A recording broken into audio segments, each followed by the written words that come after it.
नमस्कार दोस्तों, मैं आपका दोस्त महेश डांगरा आज फिर एक नई कहानी के साथ आपके सामने हाजिर हूं।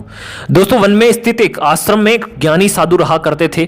ज्ञान प्राप्ति की लालसा में दूर दूर से छात्र उनके पास आया करते थे और उनके सानिध्य में आश्रम में ही रहकर शिक्षा प्राप्त किया करते थे। आश्रम में रहकर शिक्षा प्राप्त करने वाले छात्रों में से एक छात्र बहुत आलसी था। उसे समय व्यर्थ गंवाने और आज का काम कल पर टालने की बुरी आदत थी। साधु को इस बात का ज्ञान था, इसलिए वे चाहते थे कि शिक्षा पूर्ण कर आश्रम से प्रस्थान करने के पूर्व ये छात्र आलस छोड़कर समय का महत्व समझ जाए। इसी उद्देश्य से एक दिन संध्या काल में उन्होंने उस आलसी छात्र को अपने पास बुलाया और उसे एक पत्थर देते हुए कहा कि पुत्र, ये कोई सामान्य पत्थर नहीं बल्कि पारस पत्थर है। लोहे की जिस भी वस्तु को ये छू ले वह सोना बन जाती है।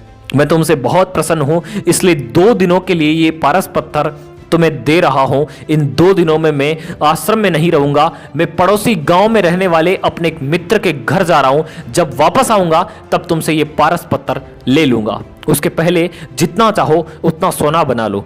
छात्र को पारस पत्थर देकर साधु अपने मित्र के गांव चले गए। इधर छात्र अपने हाथ में पारस पत्थर देख बड़ा प्रसन्न हुआ। उसने सोचा कि इसके द्वारा मैं इतना सोना बना लूंगा कि मुझे जीवन भर काम करने की आवश्यकता नहीं रहेगी और मैं आनंद पूर्वक अपना जीवन व्यतीत कर पाऊंगा। उसके पास 2 दिन थे। उसने सोचा कि अभी तो पूरे 2 दिन शेष है। ऐसा करता हूं कि एक दिन आराम करता हूं, अगला पूरा दिन सोना बनाता रहूंगा। इस तरह एक दिन उसने आराम करने में बिता दिया।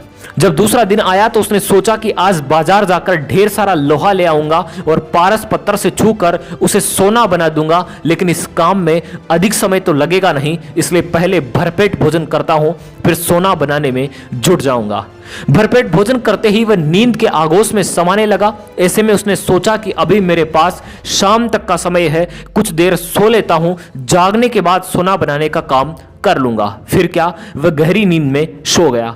जब उसकी नींद खुली तो सूर्य अस्त हो चुका था और 2 दिन का समय भी पूरा हो चुका था। साधु आश्रम लौट आए और उसके सामने खड़े थे। साधु ने कहा कि पुत्र, सूर्यास्त के साथ ही 2 दिन पूरे हो चुके हैं। अब तुम मुझे वह पारस पत्थर वापस कर दो। छात्र क्या करता, आलस के कारण उसने अमूल्य समय व्यर्थ गवा दिया था और साथ ही धन कमाने का एक शुभ अवसर भी।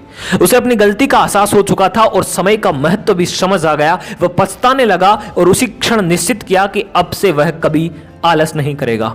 दोस्तों, इस कहानी से शिक्षा मिलती है कि जीवन में उन्नति करना चाहते हैं तो आज का काम कल पर टालने की आदत छोड़ दीजिएगा। समय अमूल्य है, इसे व्यर्थ मत गवाइए, क्योंकि एक बार हाथ से निकल जाने पर समय कभी दोबारा वापस नहीं आता। उम्मीद करता हूं यह कहानी आपको पसंद आई होगी। अगर पसंद आई है तो इसे लाइक करें, कमेंट करें और चैनल पर पहली बार आए हैं तो सब्सक्राइब करना बिल्कुल मत भूलिएगा। जय श्री राम, धन्यवाद।